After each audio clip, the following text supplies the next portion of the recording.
Вільня пачыналася як беларускі, менавіта крывічскі горад у ходзе славянскай каланізацыі Прыбалтыкі в 10-12 стагоддзях. Больш за 4,5 стагоддзі была сталіца Вялікага княства Літоўскага, дзяржавы, у якой сфармаваўся беларускі народ.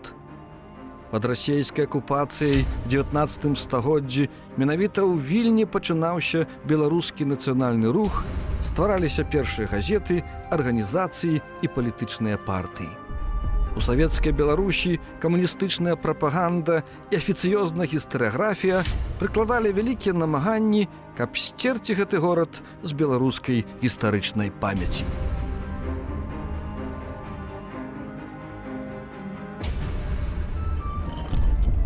Вільня, прынамсі двойчы, была беларускай сталіцай. Першы раз афіцыйнай некалькі стагоддзяў ад пачатку 14 стагоддзя, калі вялікі князь Гедымін перанёс сюды сваю рэзідэнцыю з Наваградка, і да канца 18 да апошняга падзелу Рэчы Паспалітай. Потым, у 19-м пачатку 20 стагоддзя, галоўны горад паўночна-заходняга краю расійскай імперыі стаў цэнтрам, сталіцай беларускага нацыянальнага руху і заставаўся ім увесь міжваенны перыяд у складзе Польскай рэспублікі, пакуль Сталін у 1939 годзе не аддаў яго літувісам.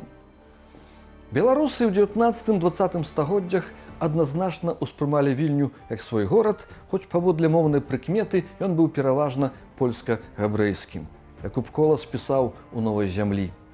Гары высока над дамамі, пазалачонымі крыжамі, блішчэлі цэрквы і касцёлы, узняўшыся к небу галавамі, на сонцы ззяючы вярхамі. І гоман іх званоў вясёлы, паветры гуў, таемна, злучна і заміраў дзесь мілагучна. Цікавая, няпростая, а яшчэ мала даследаваная гісторыя беларускай Вільні 20 стагоддзя. А тут бурліла беларускае жыццё, ды яшчэ якое. Выдаваліся газеты, кнігі, ствараліся партыі. Сюды цягнуліся беларусы з усёй ваколіцы. Які лёс беларускай Вільні 20 стагоддзя? Што ад яе засталося? Як нам звязаць гэтую беларускую Вільню з сённяшняй Беларусю?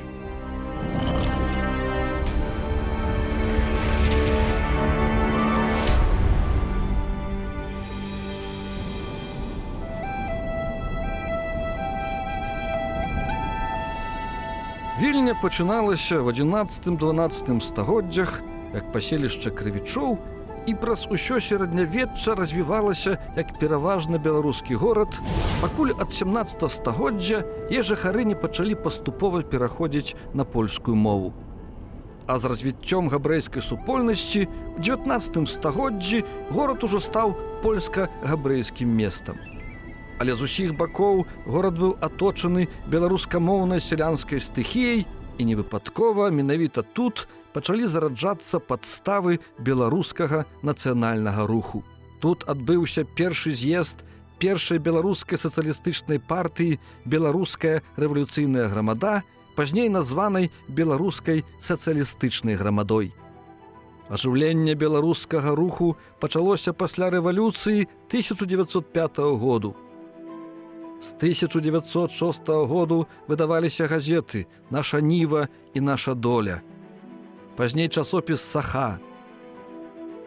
Працавалі беларускае выдавецкае таварыства, выдавецтва «Нашай Нівы», выдавецкае таварыства «Наша хата», друкарня Марціна Кухты, першая беларуская кнігарня. Паміж святовымі войнамі Вільня была галоўным цэнтрам беларускага руху ў Польшчы.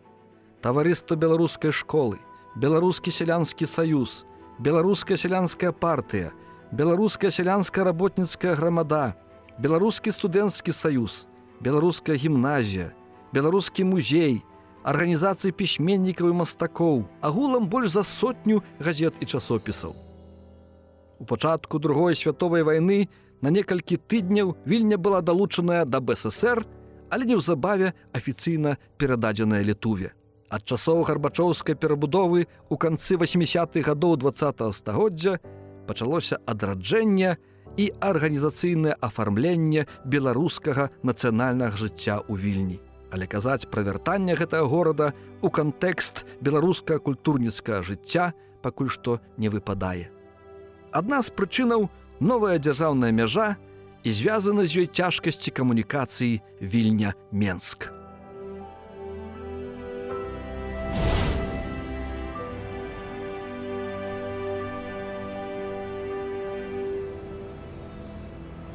Про беларускую Вільню мы пагаворым з віленскай беларускай спадарняй Людвікай Кардзіс.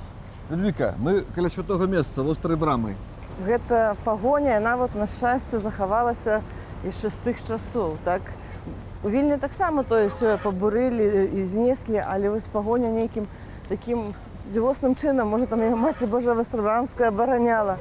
Аганович пра яе пісаў. Так, толькі ў сэрцы трывожным пачуе. Гэта вот якраз тое месца, адкуль трэба, калі чалавек прыязджае ў Вільню, адсюль трэба пачынаць зведаць горад. І Вільня была галоўным цэнтрам беларускага руху ў найноўшы час. Паглядзіце, калі вот нават прыкінуць, колькі тут было усякіх беларускіх установаў, колькі выдавалася газет, часопіс. Існавала Віленская беларуская гімназія, музей імя Івана Луцкевіча, беларускі касцёл, праваслаўная царква таксама. Першыя газеты. Першыя газеты, часопісы. Першыя партыі. І партыі, і імпрэзы усялякія, і пачатковыя школы. І все выбітныя асобы беларускага руху звязаны менавіта з Вільняй. Я вже не кажу про князёў, так, конечно. Францішак Скарына. Наступныя пасля яго друкары, так, Пётр Мсіславец, Мамонічы, так, Пётр Мсіславец, Філамат і Філарэты, так. Багушевіч. І все яно йшло лагічна. Купала. Тут не було ніякого десанту. Тут...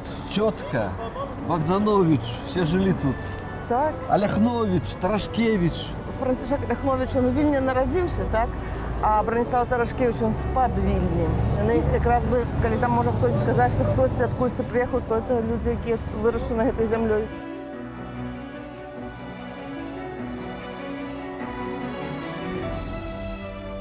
Беларусы спрымалі Вільню як натуральную столицу. Нам ніхто не казав, що Вільня, вона там належить до Литовской СССР, а мы до Белорусской СССР. Это была одна земля. Люди ходили наши, нават не говорячи про тих вибітних діячів, а самые звичайные люди. Яны ж як вот рассказывали, что бабця моя, она выходила рано з раніцы свої вёскі ў Вільню, а вечером вярталася назад. І так люди з Літчыны і з усіх гэтых наваколляў, которые сёння належаць да тэрыторыі Рэспублікі Беларусь, але перш гэта была одна зямля, Вільнюшчына. Пераконаць у тым, што гэта не беларускі горад не трэба. Абсалютна. Быў такі эпізод у гісторыі 20-го стагоддзя, калі Вільня 2 тыдні была беларускай. Вельмі кароткі ён быў гэты эпізод, і не ведаю, напэўна, хутчэй за ўсё, што ён не быў такім свядомым выбарам, а гэта было такое рашэнне Сталіна, там, ці каго, который 39-й год. Дзяліў і тусаваў гэтых бедных людзей і межы, як хацеў. 39-й год. Дамова Сталіна з Гітлерам. Уваход чырвоных войскаў. А якая была сітуацыя дэмаграфічная ў горадзе ў той час? Пераважала тутэйшае насельніцтва. Быў вельмі невялікі працэнт літоўцаў, так пераважна палякі, беларусы. І, канешне, это ж было жыдоўскі горад. Першую чаргу, можа быць. Калі вы чытаеш успаміны, што як сустракалі, людзі, як пры кожную ўладу сустракалі па-рознаму, але было і тых, хто і з кветкамі сустракаў. Канец Савецкага Саюза. І я памятаю, як пачалося адраджэнне беларускае жыцця ў Вільні. Была такая акцыя, што людзям, якія выпісвалі лім у Вільні, разаслалі запрашэнне сустрэцца. І это фактычна была такая першая сустрэча. Аказалася, што розныя людзі, которые самыя паміж сабой незнаёмыя, але выпісваюць гэту газету. Самая першая арганізацыя беларуская, это быў клуб «Сябрына». Пасля яго арганізавалася таварыства беларускай культуры. Гэта ўсё напрыканцы 80-х гадоў. Часы перабудовы? Часы перабудовы. Гэта была такая хваля, калі все шалелі ад этой свабоды, ад таго, што ўсё можна збірацца і рабіць. Наша ніва адрадзілася ж тут у Вільні? Наша ніва пазней уже адрадзілася, але беларуская школа, так, это інстытуцыя, якая існуе ўжо звыш 20 гадоў. Цяпер гімназія імя Скарыны. Цяпер гімназія імя Францыска Скарына. Была беларуская катедра пры педагагічным універсітэце, зачынілася. Сама пасля савецкіх часоў адкрылася катедра. Можам сказаць, што зноў Вільня становіцца цэнтрам беларускага культурніцкага жыцця. напевно, не зусім. Яна, Ну, калі стільки арганізацій.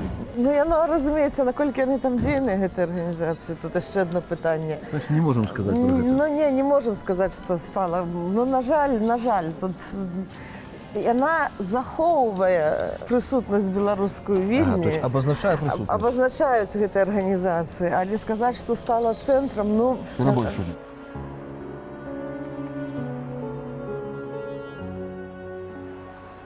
Вільня ў 20 стагоддзі перажывала моцныя пературбацыі. Гэты горад на пачатку стагоддзя быў пераважна польска-жыдоўскім у атачэнні беларускамоўнага абшара.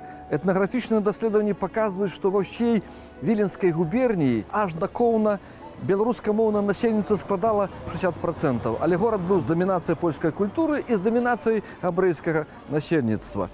І горад стаў як цэнтр края, паўночна-заходняга края расійскага, сядзіба генерал-губернатарства, стаў вельмі моцным цэнтрам беларускага руху. У пачатку Другой святовай вайны беларусы спадзяваліся, у тым ліку беларускія камуністы, што ты горад, калі Сталін і Гітлер падзялілі ўсходнюю Еўропу і Чырвоная армія заняла заходнюю Беларусь, што гэты горад войдзе ў Беларусь як абласны цэнтр, а можа нават як сталіца ўсей Беларусі. І нават у Вільні была праведзеная маніфестацыя, дэманстрацыя.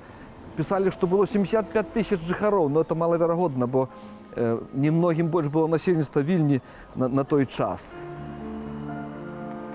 Усе беларускія газеты ў канцы верасня 1939 года выйшлі з вялікімі загалоўкамі «Старажытная сталіца Беларусі зноў вольная», але Вільня была ў складзе Беларусі ўсяго 2 тыдні.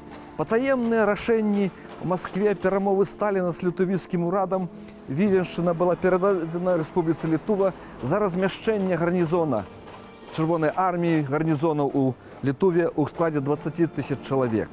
І пасля вайны, калі вайна закончылася, таксама былі вялікія спадзяванні з беларускага боку і апасенні з літувійскага, што Вільню перададуць Беларусі. Бо в Беларусі партызанскі рух, у Вільні не было савецкага партызанскага руху, быў антысавецкі партызанскі рух пасля вайны. Але так сталася, зноў жа па волі Сталіна, што Вільня засталася ў Літуве. Літувіцы, вельмі арганізаваная, невялікая, але вельмі арганізаваная патрыятычная нацыя, пачала вялікую працу па літунізацыі Вільні. Пасля вайны на працягу дзесяцігоддзя сюды звозілася насельніцтва з навакольных вёсак літувійскіх, з Жамойці звозілася. І паступова толькі да канца 80-х гадоў літувійскае насельніцтва Вільні перавысіла 50%.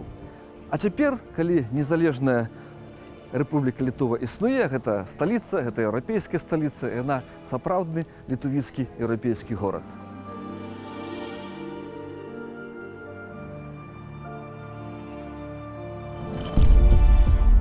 Камуністам, а дакладней Іосіфу Сталіну, удалося адсекчы Вільню ад беларускай гістарычнай памяці, перадаўшы яе ў 1939 годзе Рэспубліцы Літува, а пасля вайны Літувійскай ССР.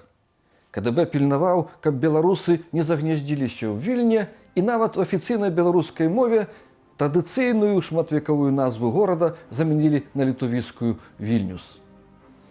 У канцы 80-х гадоў з Менскую Вільню выправілася група беларускіх інтэлігентаў з мэтай вярнуць Вільню ў беларускі культурны зварот. Тады, між іншым, была адроджаная легендарная беларуская газета ў Вільні «Наша Ніва». Але неўзабаве выявілася, што ў самой Беларусі маюцца вялікія праблемы з беларускасцю, і большасць той групы вярнулася. Сёння беларусы даволі часта ездзяць у Вільню, але в асноўным па закупы ці на танныя авіярэйсы, радзей у турыстычна-гістарычныя вандроўкі. І беларускае жыццё ў Вільні ёсць. Працуе беларуская школа, дзейнічае некалькі грамадскіх арганізацый, але ўсё гэта несумерна гістарычнай значнасці горада ў гісторыі Беларусі. Несумненна, нам трэба вяртацца ў Вільню праз спакойную арганічную працу. Даглядаць магілы, адбудоўваць месцы памяці, ставіць помнікі. Але адначасова не дапускаць і рашуча перасякаць любыя правакацыі кшталту адабраць Вільню ў Літувы. Наадварот, важнейшая задача будаваць прыязныя адносіны з літувійскай дзяржавай, каб урэшце зняць прыкры бар'ер дзяржаўнай мяжы, якой між намі не было 1000 гадоў.